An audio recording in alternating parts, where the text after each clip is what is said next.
garçon Gigi, on fait notre petite route, notre petite bonne route, notre petit bonhomme de chemin. Je ne sais pas pourquoi les gens aiment cette phrase-là. Notre petit bon nombre de chemin. Et on se retrouve pour une autre suite de comment survivre dans l'univers de la crypto-monnaie. C'est pas un monde de jungle. Comment survivre dans l'univers de la crypto-monnaie. Et on voit encore, aujourd'hui, je vais vous présenter 2 ou 3 petites arnaques auxquelles vous pouvez être confronté en tant que possesseur de crypto-monnaie d'abord. Ça, c'est surtout ceux qui ont de la crypto-monnaie. Voilà. Maintenant, il y a une dernière que je vais inclure dedans, que peut-être j'aurais dû inclure ça dans la vidéo précédente. Mais bon, on va voir. Vous allez voir parce que ça, c'est pour ceux qui ont de la crypto-monnaie. Et la dernière, là, ça concerne les deux catégories d'individus. Alors, ce qui existe, ce sont les applications de stockage. Je n'ai pas dit les portefeuilles, parce qu'il y a des portefeuilles qui existent. Il y a les Wave, les portefeuilles sur Coinbase, sur BitPay, Bitpanda. Bon, il y a une infinité de portefeuilles. Mais il existe et généralement, les gens font pression sur cette plateforme-là. L'autre plateforme un peu plus regardante, il existe des applications sur Android, sur le Play Store ou sur Google Play Store, pour être plus complet, sur Google Play Store, qui vous invitent à télécharger l'application qui a un mot de passe vraiment simple, ou bien sur lequel vous pouvez mettre un mot de passe très simple et qui vous permet même parfois de garder ou bien de changer le mot de passe grâce à votre mail et d'y transférer toute votre crypto-monnaie. Eux, ils vont se charger de stocker ça. Parfois, il y a certains qui vous disent de stocker ça et ils vont proposer un petit taux d'intérêt. Alors, parce que les applications mères et certaines applications filles sont des applications assez complexes. Parce qu'il faut parfois composer des mots de passe de près de 60, un mot de passe de près de 77 caractères. C'est compliqué de s'en rappeler. Et aussi, c'est compliqué de les réinitialiser parce qu'ils vont vous poser des questions, mais vous demander de donner un caractère qui semblait ou bien qui existerait dans le mot de passe que vous avez eu à créer. Face à cela, donc, des développeurs malveillants vont créer des mots de passe et vont créer des applications qui vont vous inviter à venir stocker votre crypto-monnaie issue des applications filles ou des applications mères sur leur application, parce que leur application est très simple. L'utilisation est très simple. Et ils vont vous demander de leur donner votre clé privée. C'est-à-dire, la clé privée, en crypto-monnaie, il y a 2 clés. Il y a une clé publique. Une clé publique qui peut, excusez-moi du terme, qui peut être en Wazari ou bien en Wazatou Banga. C'est-à-dire, vous voyez WZ, X, Y, Z, E, U, P, 1, B. Voilà, ça c'est un mot de passe public. Et ça, c'est une clé publique. C'est-à-dire, quand les utilisateurs sur la blockchain, parce que vous avez dit que la blockchain, c'est le livre de compte de la crypto-monnaie, c'est quelque part là, ou bien c'est pour ça qu'ils vous demandent de vous abonner à la chaîne, de ne pas vous contenter, de ne plus vous contenter de cliquer j'aime, vous allez voir ce que c'est qu'une blockchain. Sur le livre de compte public, en crypto-monnaie, on vous permet d'être anonyme en utilisant votre mot de passe public. Ça signifie quoi? Ça signifie qu'il peut exister on va prendre un exemple comme ça sur cette chaîne-là. La clé privée, par exemple, de garçon Gigi, c'est garçon Gigi. Et la clé privée de garçon Gigi, c'est Go Live Jeez. Et la clé publique de garçon Gigi et de Go Live Jeez, c'est garçon Gigi. Et donc, par exemple, quand vous tapez dans l'application de Google, si vous tapez Go Live Jeez, ça peut vous ramener à garçon Gigi. Si vous tapez garçon Gigi, vous verrez uniquement que garçon Gigi, vous ne verrez pas Go Live Jeez. C'est le même principe qui est appliqué en crypto-monnaie. C'est-à-dire, si on prend votre clé publique, on peut voir toutes vos transactions, mais on ne sait pas le compte appartient à qui. Par contre, si on prend votre clé privée, on voit d'abord qu'est-ce qu'il y a sur votre compte, c'est-à-dire votre solde, et on voit avec votre clé publique les dépenses et les différents historiques d'acquisition ou de dépenses de votre crypto-monnaie. Et donc, ces malfrats-là vont vous demander votre clé publique, votre clé privée, puisqu'ils se proposent à vous demander, puisqu'ils vous demandent de retirer tous vos fonds sur l'application mère ou bien sur l'application fille de la crypto-monnaie pour leur envoyer l'argent là dans leur application où ça sera stocké, sécurisé, mot de passe facile, où vous allez bénéficier des taux d'intérêt très soft. Dès l'instant où vous allez obtempérer à cela, eh bien, vous allez voir que après, vous ne pourrez plus avoir accès à votre application, c'est-à-dire à la partie privée de votre application où est stocké votre crypto-monnaie, votre compte. Vous allez recevoir beaucoup de thèmes ou bien de requêtes telles que mot de passe incorrect, erreur. Ce n'est pas une erreur. C'est parce que derrière vous, les malfrats,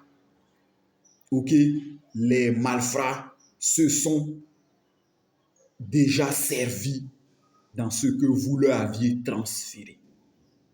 Ça aussi, également, c'est un conseil. Si une application vous demande d'utiliser votre clé publique, ou si une application, si un portefeuille électronique vous demande d'utiliser votre clé publique pour pouvoir y transférer votre crypto-monnaie, eu égard à des soucis de transparence, ne le faites jamais. Et donc, c'est comme ça que vous allez perdre votre crypto-monnaie. Alors, ces applications sont généralement développées, comme j'ai déjà dit, en Inde. L'Inde est un grand vivier. D'abord, ce n'est pas à sa charge, mais à sa décharge d'ingénieurs informatiques, de génial ingénieurs informatiques, dont certains, malheureusement, avec la fièvre de la crypto-monnaie, ont décidé de s'adonner à la facilité de causer beaucoup de peine de cœur à des personnes possédant des crypto-monnaies. Donc, de les en déposséder. Voilà. Mais on retrouve cela généralement en Asie du Sud-Ouest, surtout, c'est-à-dire dans les pays tels que, j'ai déjà parlé de l'Inde, qui est en Asie du Sud-Ouest, de l'Inde, de ce qu'on appelle de tout le sous-continent indien. Ensuite, on retrouve cela en Thaïlande, plus développé aussi aux Philippines, aux États-Unis d'Amérique. Il y a des hackers de ce genre qui s'amusent à ça. En Europe de l'Est, dont les plaques tournantes sont la Pologne, la Russie, voilà, et l'Ukraine, voilà, et l'Ukraine. Maintenant, les autres pays également y sont, mais à des degrés mineurs, voilà, à des degrés mineurs où on retrouve des arnaqueurs de ce genre-là qui payent même l'argent correctement pour pouvoir voir leur application répertoriée ou référencée ou cataloguée sur Google Play Store. Et une fois que vous en serviez, vous n'avez plus toutes vos idées en place. L'autre élément qui existe également, c'est le phishing. Le phishing, c'est quelqu'un qui va simplement vous envoyer des mails. Alors, le phishing peut provenir de hackers ou bien d'anciens employés de sociétés de portefeuille de stockage de crypto-monnaies, de sociétés de stockage de portefeuille de sociétés de portefeuille de stockage de crypto-monnaies, tout ce qu'on connaît là, et qui ont généralement eu à aspirer vos mails. Donc, étant donné qu'ils ont eu à aspirer vos mails, parce que quand vous connectez également, vous utilisez les cookies et autres, donc on suit tous vos historiques de connexion. Et également, il y a des sociétés qui vendent les mails des gens en ordre et en désordre. Donc, ceux-là vont utiliser ça en vous envoyant un lien qui vous demande ou on vous demande de cliquer sur ce lien-là pour rejoindre soit une nouvelle communauté de crypto-monnaies. Il y a un airdrop, c'est-à-dire il y a une séance de distribution payante, mais à peu de frais d'une nouvelle crypto-monnaie, où ils vont utiliser, en se servant de la créativité d'un nouveau phonème, c'est-à-dire par exemple, on va vous dire Binance, mais quand vous dites c'est Binance, c'est parce que c'est 2 N doublés, ou bien que c'est Coinbase avec K, ou bien Coinbase avec ZE, et vous ne voyez pas cela. Où on vous demande, voici un nouvel airdrop de crypto-monnaie, il faut y aller, et vous pouvez par exemple échanger vos bitcoins et votre crypto-monnaie actuelle, puisque la paix permet d'échanger cela. Et donc, vous allez cliquer sur ce lien-là. À partir du moment où vous allez cliquer sur ce lien-là, les gars vont à peu près mettre la main sur toutes les données d'abord qui sont sur votre mail, dans votre boîte mail. Mais en cliquant dessus, ils suivent votre historique. Et également, même si vous avez acheté une certaine quantité de crypto-monnaie, ok, étant donné que le lien était un lien malfaisant ou bien un lien malveillant, ils ont ici accès à votre mot de passe. C'est-à-dire, même si, j'ai déjà dit le niveau de sécurité qui existe sur les crypto-monnaies, il y a une autre façon encore de pouvoir lutter efficacement contre cela. Mais parfois aussi également, ce sont des gars très audacieux qui peuvent vous appeler ou bien vous envoyer même un mail officiel disant que nous, c'est la société tant, nous, c'est la société informatique gérant les serveurs de telle plateforme. Et on vous envoie ce mail-là parce que on voudrait vérifier, donnez-nous par exemple un mot de passe secret, parce que vous pouvez avoir créé un mot de passe, par exemple de 74 caractères, accompagné d'une clé de sécurité qu'on appelle la clé two-phase. C'est-à-dire, c'est une clé de validation de la connexion sur votre compte vous-même en 2 phases, où il y a le mot de passe. Et après, la plateforme soit vous envoie un code secret ou vous pose une question secrète que vous-même vous avez eu à créer avec la réponse toute faite. Et eux, ils vont vous demander ça. Alors, si vous croyez ou si vous ne prenez pas la peine ou bien le temps de bien regarder et que vous leur envoyez le mot de passe ou bien le code secret que vous êtes envoyé, eux, ils ont accès à votre compte. Étant donné qu'en crypto-monnaie, on ne sait pas comme dans une banque où si vous venez faire un retrait selon le chèque que vous avez ou bien selon la nature du compte que vous avez, on peut demander votre pièce d'identité ou la pièce d'identité de celui qui vient faire le retrait. En crypto-monnaie, ça n'existe pas. Une fois que tu es connecté sur ton compte, on suppose que c'est toi.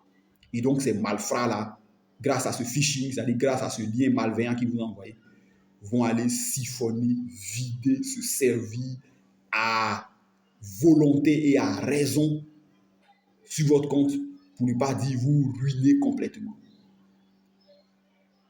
Ça, c'est le phishing. Et ce système de phishing-là, il y a un pays dont on parle qui fait la une des actualités. La plupart des hackers en Russie utilisent cela, mais également ça existe parce que c'est maintenant que l'informatique, c'est depuis 2000 que l'informatique se développe en Russie, mais également aux États-Unis d'Amérique, ça existe. Ça existe encore sur la plateforme phare dont j'ai parlé. Avec les logiciels malveillants, ça existe en Inde, en toute l'Asie du Sud-Ouest et dans toute l'Asie, mais surtout en Inde où c'est développé et à partir desquels ces systèmes malveillants-là, ils s'aiment puisque les gars peuvent vendre même le logiciel à quelqu'un qui est assis à bien ici et peut se servir de cela pour pirater tous les comptes, tous les portefeuilles électroniques et s'y servir à volonté et à raison. La dernière dont je vais vous parler, c'est le trading. Mais c'est le trading qui est une gestion d'actifs. C'est-à-dire, vous allez recevoir un mail ou bien une société va faire une publicité sur les réseaux sociaux. Je vous ai déjà cité les réseaux sociaux phares que les gars aiment. YouTube, ils aiment Facebook, Instagram et TikTok. Voilà, mais également on en retrouve sur le réseau social russe, mais qui cartonne dans toute l'Europe de l'Est et qui maintenant s'épanche chez nous ici, sur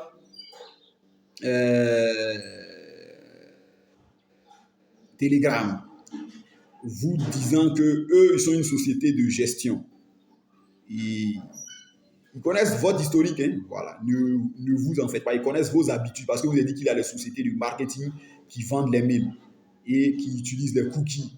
Grâce aux cookies, je sais d'où vient le navigant, c'est-à-dire d'où vient la personne, d'où vient l'internaute, quelles sont ses habitudes et autres, qu'est-ce qu'il fait, qu'est-ce qu'il ne fait pas, ceci, cela, ceci. C'est en cela que les nouveaux téléphones Web 3 viennent circonscrire, extirper ce mal-là. Et les gars vont donc vous envoyer un charmant mail où vous allez voir une charmante publicité, puisque les publicités de l'algorithme utilisant vos habitudes de navigation, si vous êtes très fanat de trading de crypto-monnaie ou que vous conservez d'énormes quantités de crypto-monnaie, eh bien, l'annonce est la vôtre. Donc, vous allez les approcher. Ça, c'est pour la partie électronique parce que je vais vous expliquer une autre partie non électronique très développée, surtout en Chine, mais les autorités judiciaires chinoises font tout pour éteindre cette activité-là. Alors, vous allez recevoir le mail, mais vous allez voir la publicité, vous allez cliquer. Généralement, et ils vont vous promettre un fort taux de retour sur investissement ou bien un fort taux d'intérêt. Je vous ai déjà expliqué qu'en crypto-monnaie, on ne s'engage que à hauteur des montants que nous sommes prêts à perdre.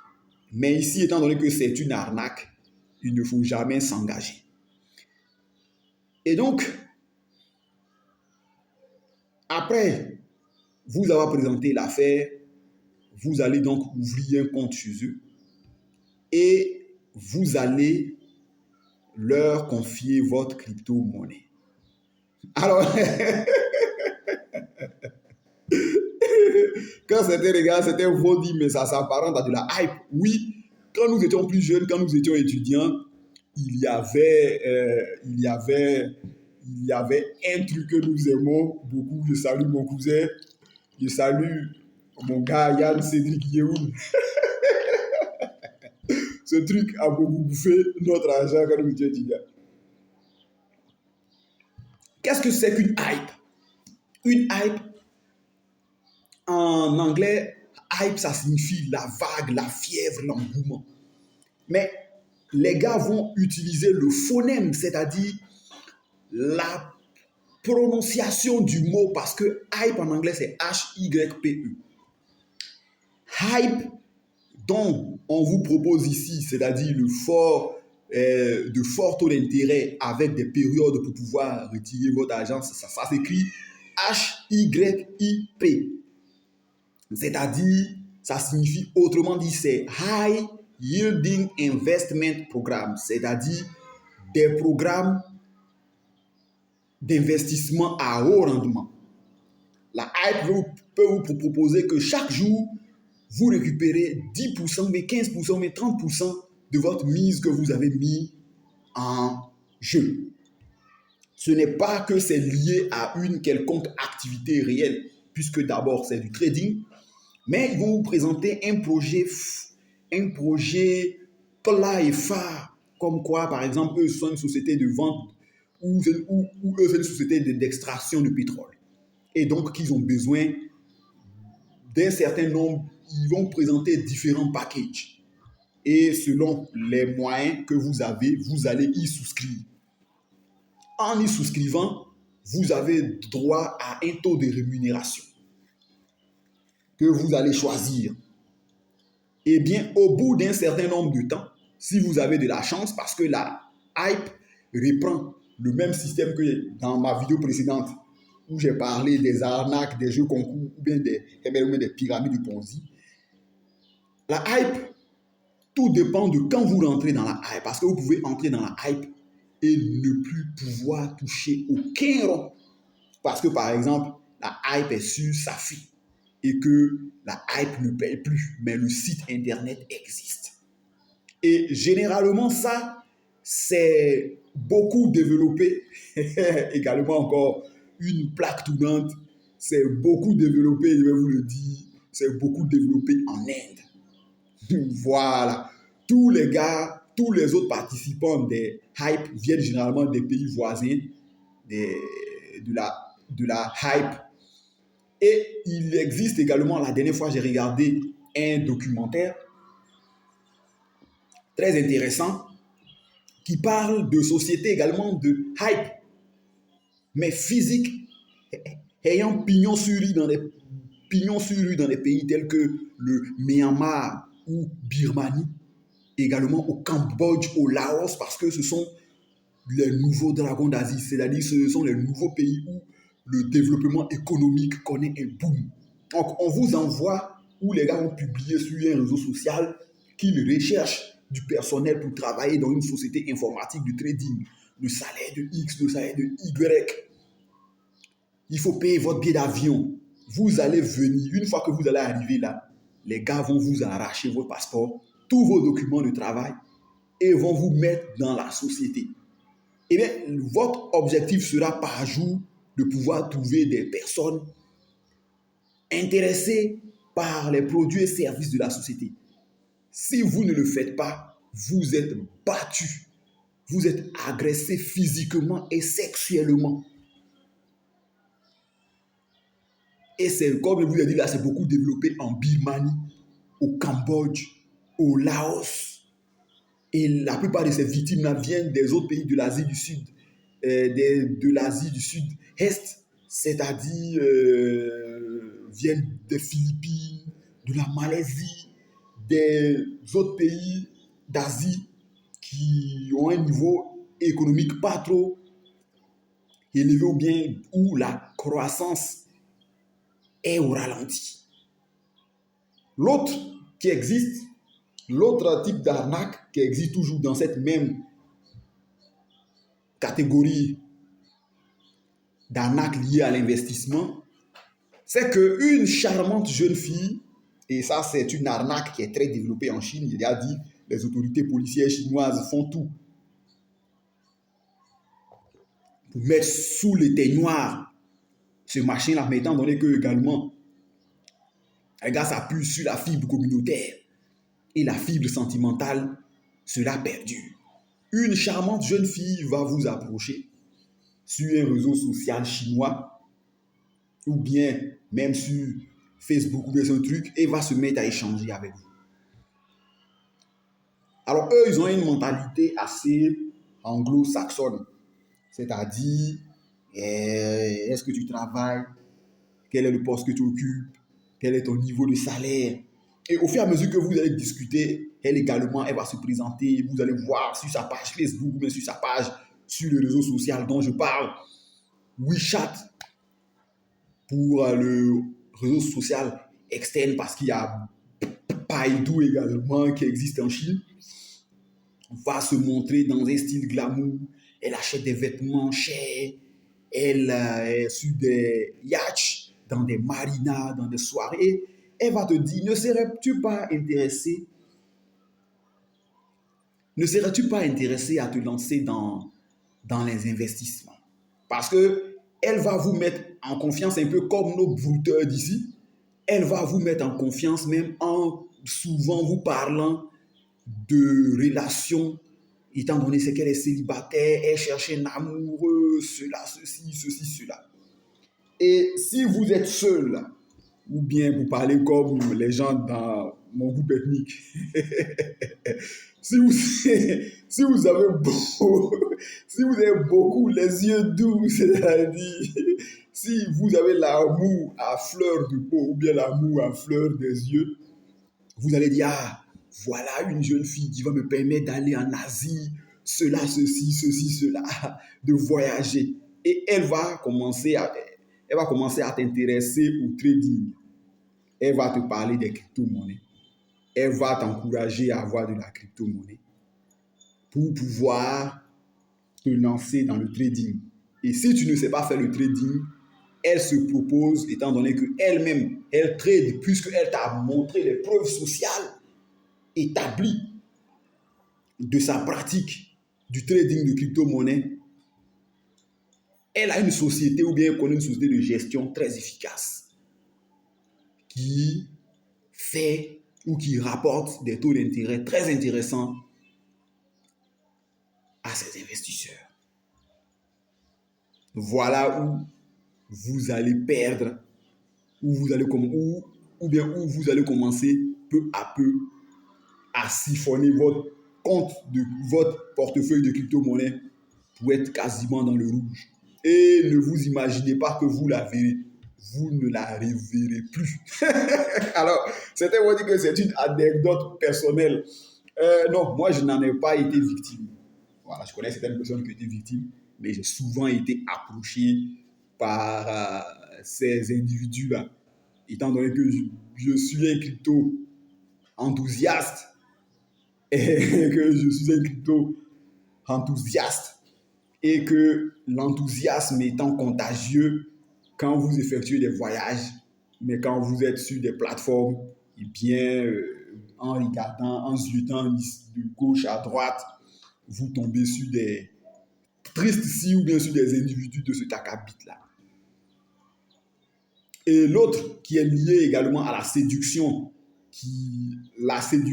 escroquerie, c'est que les gars vont vous présenter une application de trading très efficace. Ce n'est pas qu'il n'existe pas d'application de trading très efficace, mais c'est leur application de trading très efficace là.